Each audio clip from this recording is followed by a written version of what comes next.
Nandito ako sa may tulay. Dito yan sa pagitan ng Suha at saka Lumang Bayan. Yan. Bali, tinesting natin ito. Bumili tayo ng dalawang magnet. Tsaka yung magnet natin maliit. Inahagis natin dito sa ilog. At ito na nga mga kasimple yung ating pagtitesting ng ating fishing magnet.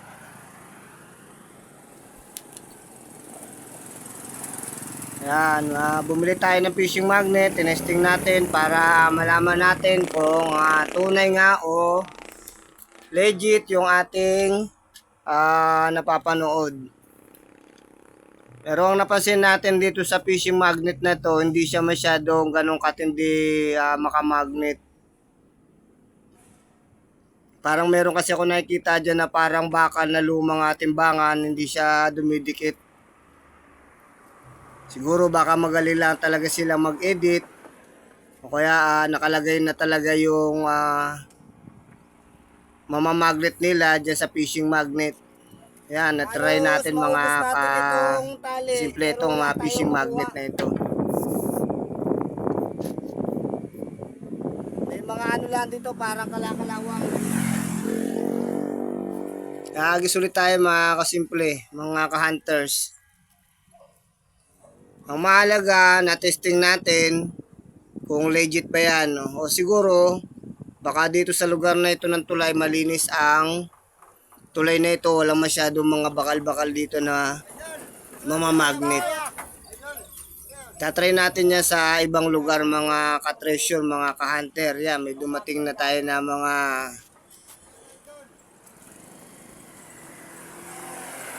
followers natin.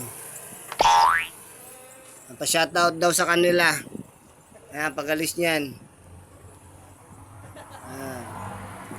Siyempre hindi may iwasan na sa ginagawa natin. Talagang merong marites.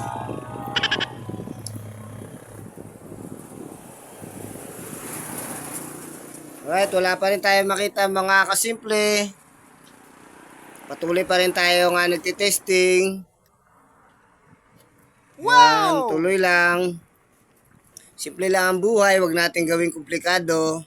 Kung saan tayo masaya, doon lang tayo. Gawin natin lang yung mga magpapasaya sa atin. Okay. Dahil kung tayo hihinto, mas lalo tayong walang mapapala. Maganda o hindi yung ating pinopost na video, importante nagpapatuloy tayo dahil hindi pa naman tayo talaga ganun kagaling. Kaya maraming salamat sa mga sumusuporta, sa mga nanonood ng video natin, lalo na doon sa mga nanonood at tinatapos yung ating mga video. Maraming salamat po sa inyo. Siyempre dahil po sa inyo, kahit na kayo ay kukunti lang, doon ako nagkakaroon ng lakas at saka inspirasyon. Ayan. Tumesting ulit tayo mga kasimple. Yan, wala tayong nakakuha. Puro kalawang lang. Yan lang mga kasimple. Hanap tayo siguro ng ibang lugar na pagtatapunan. Dito wala tayong mamagnet. At saka yung magnet na to, ano lang to. Baka napapanood natin, edit. Mahina lang na magnet.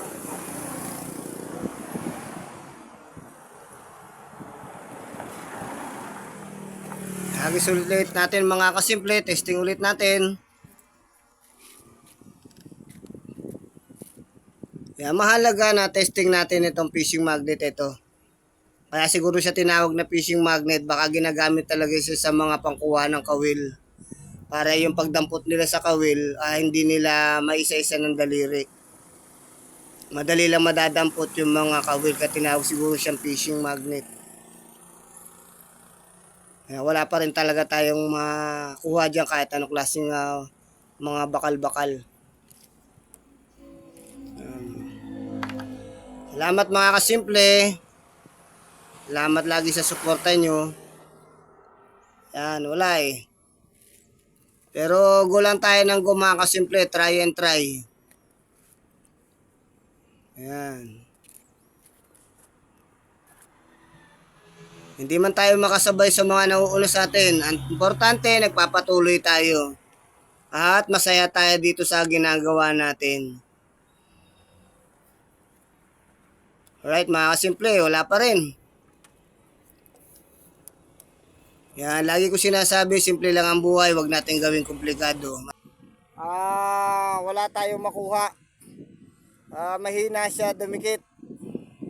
Kung ano man yung didikitan niya, o baka wala, o baka malinis itong ilog na yan. Yan, doon naman mamaya masukal doon sa may kabila na yun. Kaya lang dito sana tayo. Kaya lang hindi makamagnet ito. Pero siyempre mamaya magtatry pa rin tayo. Thank you for watching.